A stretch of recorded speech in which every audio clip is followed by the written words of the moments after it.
요한복음 18장 1절에서 5절까지로 되어 있는데요. 1절에서 6절까지 보도록 하겠습니다. 한 절씩 교독해서 보고 읽고 듣도록 합니다. 요한복음 18장 1절에서 6절 말씀입니다. 예수께서 이 말씀을 하시고 제자들과 함께 기드론 시내 건너편으로 나가시니 그곳에 동산이 있는데 제자들과 함께 들어가시니라.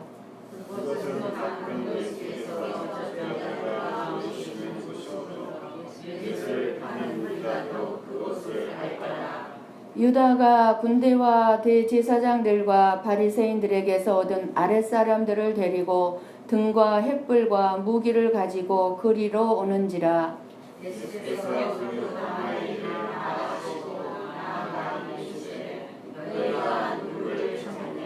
대답하되 나사렛 예수라 하거늘 이르시되 내가 그니라 하시니라. 그를 파는 유다도 그들과 함께 섰더라. 예수께서 그들에게 내가 그니라 하실 때에 그들이 물러가서 땅에 엎드러 지는지라. 아멘. 아멘. 지난 한 주간 잘 어떻게 보내셨습니까? 저도 선교사 수련회에 가서 많은 은혜를 받고 돌아왔습니다. 이야기에는 세 가지가 있다고 합니다. 그러니까 좋은 이야기가 있고 나쁜 이야기가 있고 환장할 이야기가 있다고 합니다. 좋은 이야기는 남편이 꽃을 사가지고 와서 선물을 합니다. 그런데 나쁜 이야기는 그런데 그 꽃이 국화꽃만 사왔더랍니다. 그런데 환장할 이야기는 장례식에 갔다가 아까워서 가져온 꽃이랍니다. 좋은 이야기는 내 자식이 상을 받았다는 소식입니다. 나쁜 소식은, 나쁜 이야기는 친구 자식이 상을 받았다는 것입니다. 환장할 이야기는 모든 학생이 상을 받았다는 소식입니다.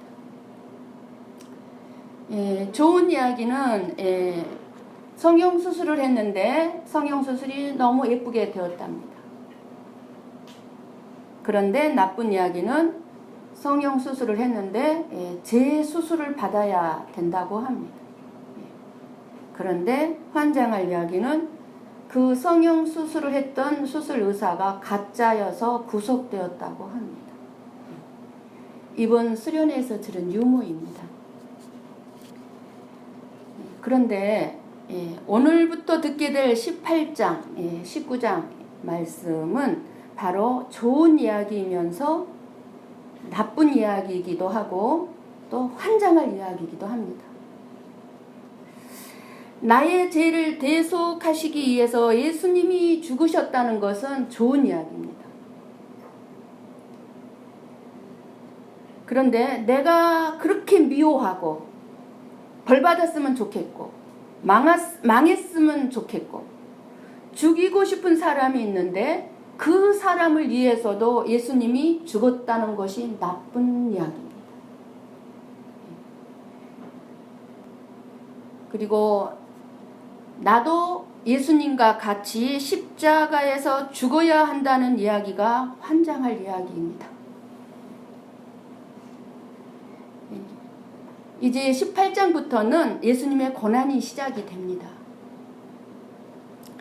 예수님이 고난당하신 십자가 죽음을 우리는 너무 잘 알고 있다고 생각들을 하고 있을 것입니다. 그러나 문제는 내가 예수님의 십자가의 죽음을 잘 아는 것만큼 내가 십자가의 삶을 살아가고 있는가 깊게 우리는 이 시간에 돌아봐야 될 줄 압니다. 나를 구원하기 위해서 십자가에서 죽임 당하신 것이 예수님에게만 해당되는 것이라는 생각을 하고 있지는 않는지 저와 여러분이 이 시간에 내 자신을 성찰해 봐야 될 것입니다. 예수님의 십자가의 죽음은 내가 이 세상에서 어떻게 살아가야 할 것인가에 대해서도 가르쳐주고 있음을 우리는 알아야 합니다. 저와 여러분은 모든 것을 예수님에게서 배워야 하기 때문에 예배 시간마다 예수님에 대해서 듣게 되는 것입니다. 예수님이 마가의 다락방에서 성찬식을 베풀었습니다. 그리고 마가의 다락방 광하라 할 수 있는 강력한 유언의 말씀을 해주셨습니다. 저와 여러분을 위해서 유언의 말씀을 해주셨고, 그리고 우리가 지난주까지 살펴봤던 17장의 위대한 중보 기도를 마치고 이제 제자들과 함께 기드론 시내 건너편으로 나가셨습니다. 구약의 열왕기상 15장 13절을 보면 기드론 골짜기에서 무엇을 하였는가 하면은 우상들을 불살랐다는 말씀이 나옵니다. 그러니까 우상 숭배하는 자들을 죽이는 곳이란 뜻입니다. 그래서 기드론 시내를 건넜다는 것은 우상 숭배하는 자들을 죽이는 것임을 알 수가 있습니다. 그러니까 예수님이 십자가에 죽으면 제 아래에서 난 우상 숭배자들 모두가 죽는다는 것을 상징하고 있습니다. 이것을 말해주기 위해서 요한은 기드론 시내를 건넜다는 것을 요한복음에만 기드론 시내에 대해서 언급을 하고 있습니다. 그래서 예수님은 이제 기드론 시내를 건너고 로마 군대들에게 붙잡히게 됩니다. 6월절 어린 양으로서 이제 죽습니다. 그래서 6월절 하루 전날 이제 붙잡히고 그 다음 날인 6월절 날에 어린 양이 죽는 그 시간에 맞춰서 예수님도 십자가에서 죽임을 당하게 됩니다. 그래서 오늘 말씀은 예수님께서 6월절 어린 양의 실체로 오신 거예요. 어린 양이 예수님의 그림자라면 이제 예수님의 그 실체로서 십자가에서 죽기 위하여 군사들에게 붙잡힐 때의 모습을 지금 말씀해 주고 있습니다. 예수님은 전혀 반항하거나 거부하지 아니하고 아주 순한 양같이 잡혀 주었습니다. 그 장소를 가룟 유다도 알고 있어서 가룟 유다가 군대들과 아랫사람들을 데리고 왔습니다. 여기가 겟세마네 동산입니다. 그래서 예수님은 이 겟세마네 동산에서 땀 흘리며 기도를 하게 되죠. 요한복음에는 빠져 있습니다만, 그래서 예수님이 그 당할 일을 다 아시고 먼저 묻습니다. 너희가 누구를 찾느냐? 하자 나사렛 예수를 찾는다고 하자 그때 예수님이 내가 그니라 라고 말하자 그 말씀이 얼마나 권위와 능력이 있었는지 사람들이 너무나 놀라서 땅에 다 엎드려졌습니다. 그처럼 예수님은 잡히지 않을 엄청난 위엄과 능력이 있으셨지만 잡히셨어요. 그래서 예수님은 4절의 말씀대로 당할 일에 대해서 아셨다는 것은 무엇을 상징하기도 합니까? 얼마든지 피할 수 있었다는 것을 알 수가 있습니다. 잡히지 않고 피할 수도 있는 분이었다는 것을 알 수가 있어요. 그런데 예수님은 고난 받으실 것을 피하지 않으시고 고스란히 받아들입니다. 모든 것을 받아들입니다. 사람들이 점쟁이를 찾아가는 이유는요, 미래를 좀 미리 알아서 혹여라도 우리의 미래에 좋지 않는 일들에 대해서는 미리 막아보려는 의도 때문일 것입니다. 저와 여러분이 만약 내일 당할 일을 지금 미리 안다면 어떻게 행동하시겠습니까? 어떻게든 내 앞일에 내일 나쁜 일들이 일어나지 아니하도록 하지 않겠습니까? 이런 점에서 그 당할 일을 미리 아시고 지금 당하고 계시는 이 예수님의 행동은 분명 우리들의 생각으로는 이해하기가 너무 힘든 행동입니다만, 그러나 그렇게 행동할 수 있었던 것은 지금 겟세마네 예수님의 겟세마네 기도가 생략이 되었지만 한번 우리 다 같이 누가복음 22장을 찾아서 읽고 듣습니다. 누가복음 22장. 요한복음 바로 앞에 있습니다. 몇 장만 넘기십시오. 몇 장만. 요한복음 바로. 누가복음 22장 42절 44절 말씀입니다. 자, 42절 44절 우리 한 목소리로 같이 보고 읽고 듣도록 합니다. 이르시되 아버지여 만일 아버지의 뜻이거든 이 잔을 내게서 옮기시옵소서. 그러나 나의 원대로 마시옵고 아버지의 원대로 되기를 원하나이다 하시니 천사가 하늘로부터 예수께 나타나 힘을 더하더라. 예수께서 힘쓰고 애써 더욱 간절히 기도하시니 땀이 땅에 떨어지는 핏방울 같이 되더라. 십자가를 앞에 놓고 아버지께서 십자가의 죽음이라는 이 잔을 내게서 옮겨달라고 땀이 피가 되도록 하나님께 간절히 예수님은 기도하셨습니다. 그런데 하나님 아버지는 천사들을 보내셔서 예수님에게 십자가를 질 수 있도록 하라고 수종을 들도록 하십니다. 힘이 되도록 하십니다. 그러니까 무엇을 얘기합니까? 성령님이 도우시고 있다는 것을 성령님의 인도를 받고 있음을 알 수가 있습니다. 예수님. 그리고 9절 말씀을 보면 오늘 본문에 9절 오늘 말씀에 17장 9절입니다. 17장. 오늘 요한복음 17장 9절. 자, 우리 같이 한 목소리로 보고 읽고 있습니다. 내가 그들을 위하여 비옵나니 내가 비옵는 것은 세상을 위함이 아니요 내게 주신 자들을 위함이니이다. 그들은 아버지의 것이로소이다. 아버지께서 내게 주신 자 중에서 하나도 잃지 아니하였삼나이다 하신 말씀 응하게 하려 하십니다. 자기 백성을 지키려는 말씀을 응하기 위함이라고 말씀하시는데, 그러니까 예수님이 그 당할 일을 미리 하시고 나서지 않으면 제자들이 잡혀서 죽게 되기 때문인데, 그것이 바로 17장 12절의 응답입니다. 17장 12절 말씀의 응답. 17장 12절 우리 같이 한 목소리로 보고 읽고 듣습니다. 내가 그들과 함께 있을 때에 내게 주신 아버지의 이름으로 그들을 보존하고 지키었나이다. 그 중에 하나도 멸망하지 않고 다만 멸망의 자식뿐이오니 이는 성경을 응하게 함이니이다. 아멘. 아멘. 예수님이 이 세상에 오실 때 아버지하고 약속한 게 있었습니다. 하나님이 주신 자기 백성들을 죄 아래에서 구원하여 다 살려낸다는 약속입니다.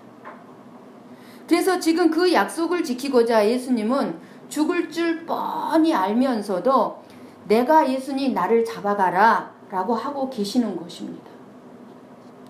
그러니까 창세전에 이미 예정된 것인데 예수님이 유월절 양으로 죽어야 할 것을 알고 계시는 것입니다.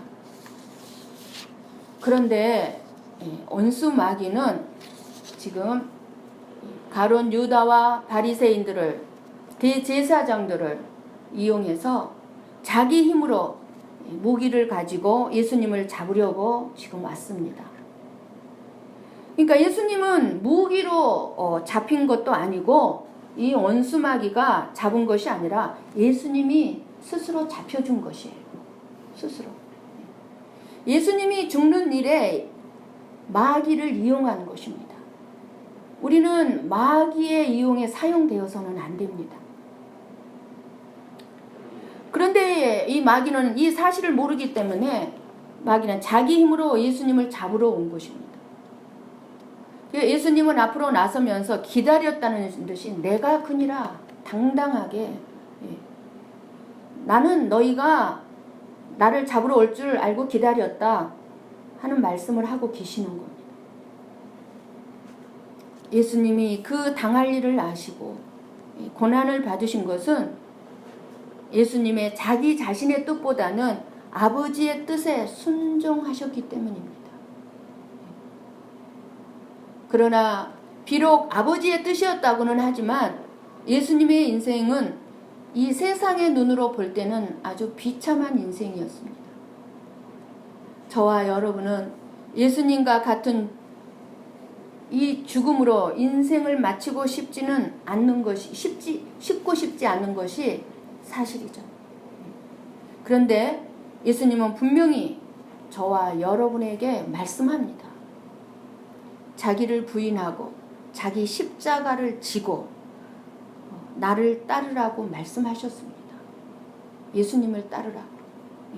그러니까 저와 여러분이 예수님을 사랑한다고 아무리 내가 예수님을 사랑한다고 우리가 말을 한다 할지라도 내가 예수님과 똑같이 예수님과 같이 내 십자가를 지고 이 세상을 사랑하지 않는다면 살아가지 않는다면 결코 내 삶을 통해서 예수님을 사랑한다는 것이 증거될 수가 없다는 것을 알아야 합니다.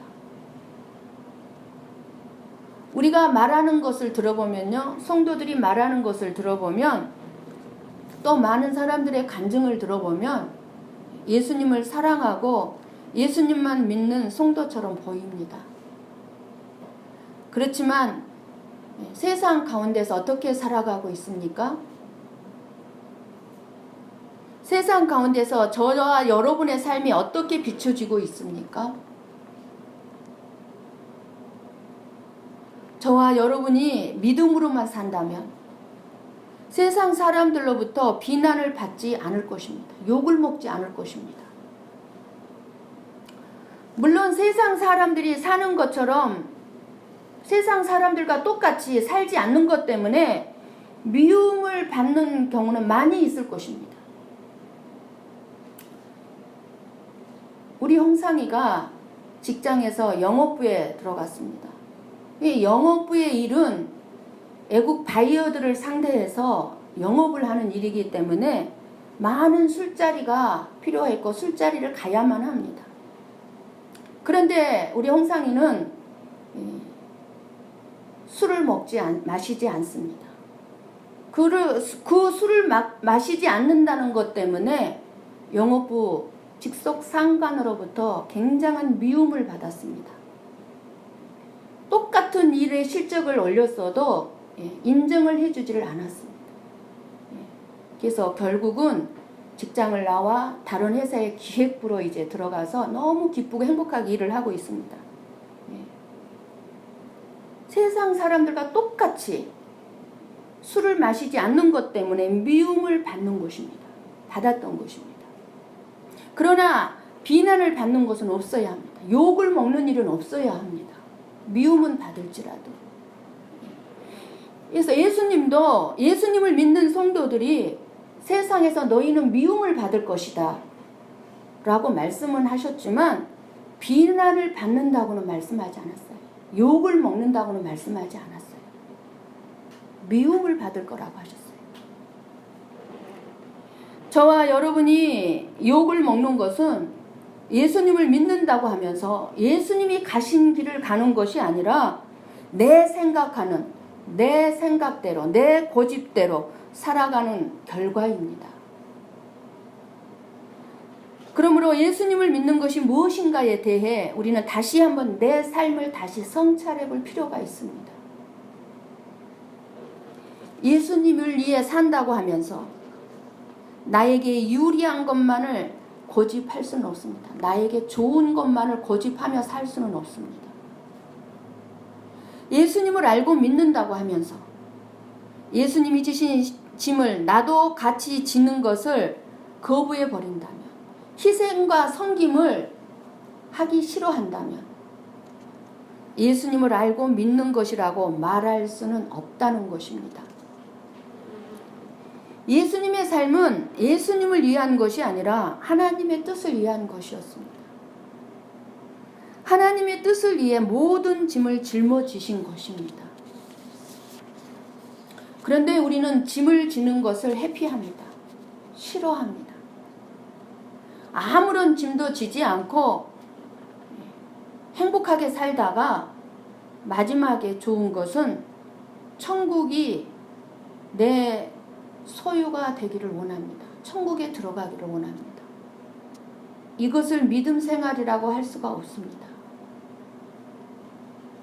베드로는요, 예수님이 십자가에 죽으시는 것을 말렸습니다.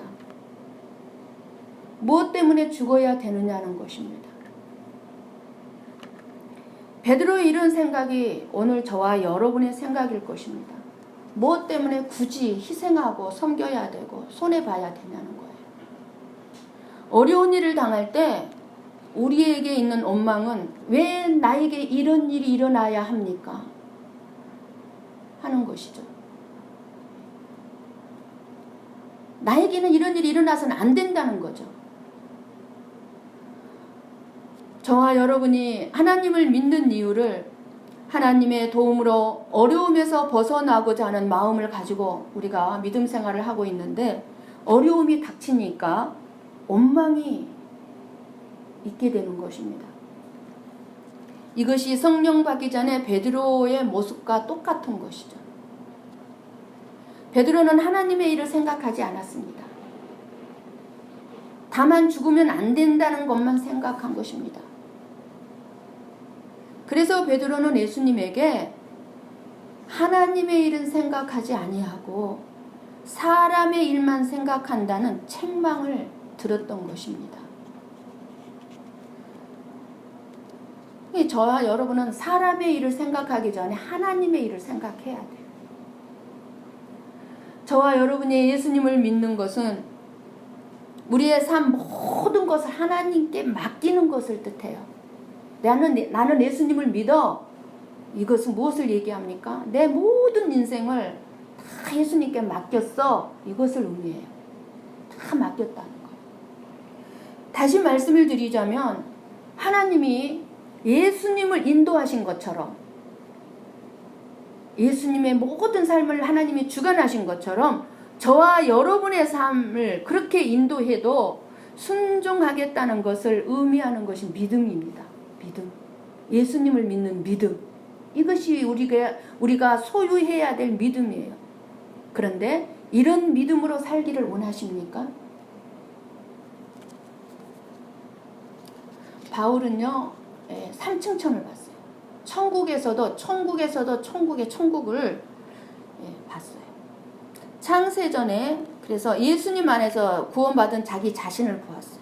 3층천. 사도 요한도 밤모섬에 귀양 가가지고 성령의 감동으로 천국에 가 있는 자기 자신을 보았습니다.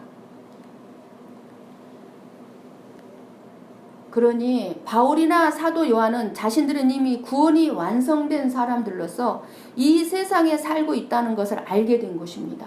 내가 지금 이 몸, 육신의 몸을 입고 이 세상에 살고 있지만 나는 이미 천국에 살고 있다는 것을 안 거예요. 그래서 이미 천국의 삶을 살고 있다는 것을 알았기 때문에 그들은 죽음이 두렵지가 않았어요. 이 세상의 그 어떤 것도 두렵지가 않았어요. 우리 한번 고린도후서 같이 한번 찾아서 보고 읽고 듣습니다. 고린도후서입니다. 고린도후서 6장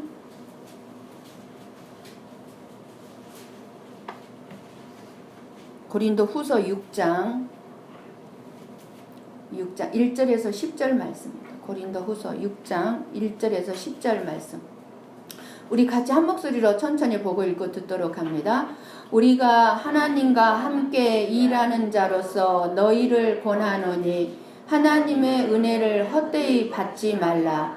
이르시되 내가 은혜 베풀 때에 너에게 듣고 구원의 날에 너를 도왔다 하셨으니 보라 지금은 은혜 받을 만한 때요 보라 지금은 구원의 날이로다.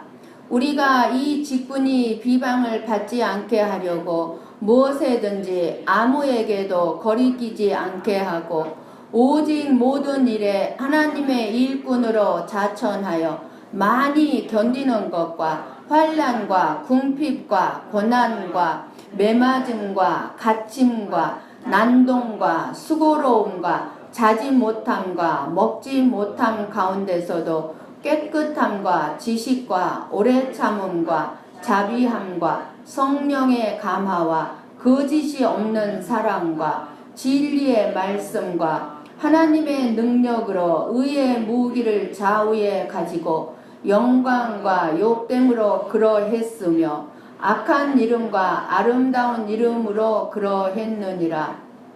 우리는 속이는 자 같으나 참되고 무명한 자 같으나 유명한 자요 죽은 자 같으나 보라 우리가 살아있고 징계를 받는 자 같으나 죽임을 당하지 아니하고 근심하는 자 같으나 항상 기뻐하고 가난한 자 같으나 많은 사람을 부요하게 하고 아무것도 없는 자 같으나 모든 것을 가진 자로다.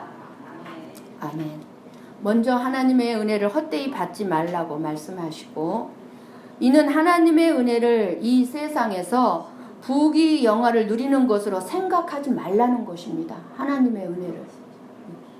모든 것을 잃은 것처럼 보이지만 실상은 너희는 모든 것을 가진 자들이다 라고 말씀합니다.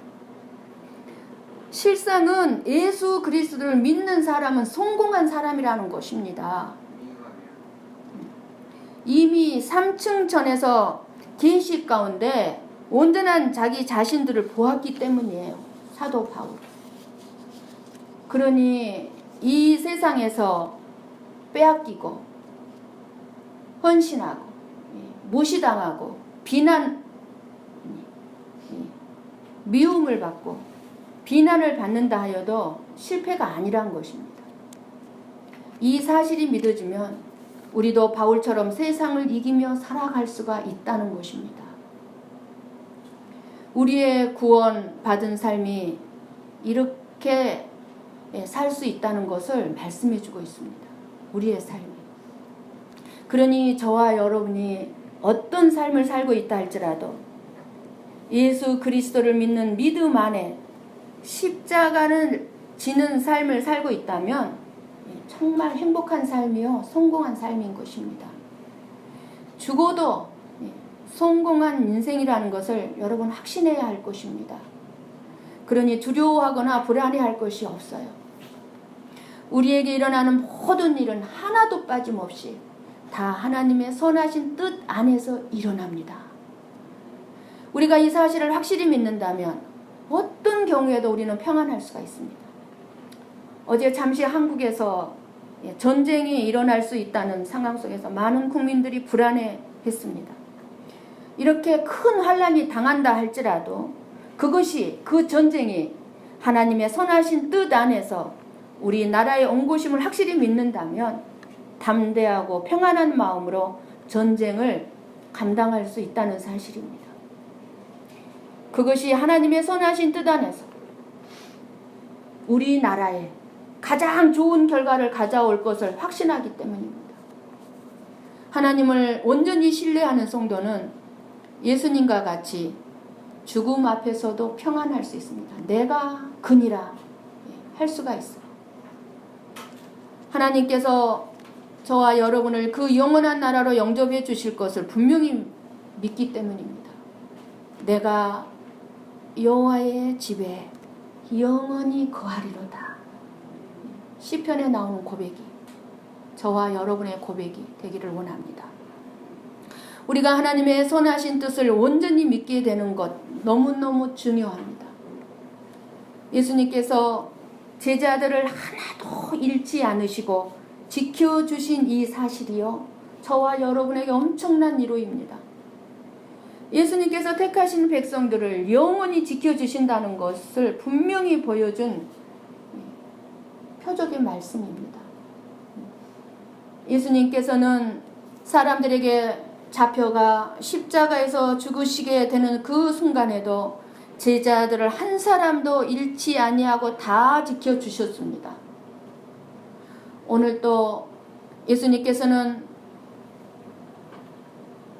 우리 자신을 예수님께 온전히 맡기고 의탁한 성도들을 반드시 지켜주십니다.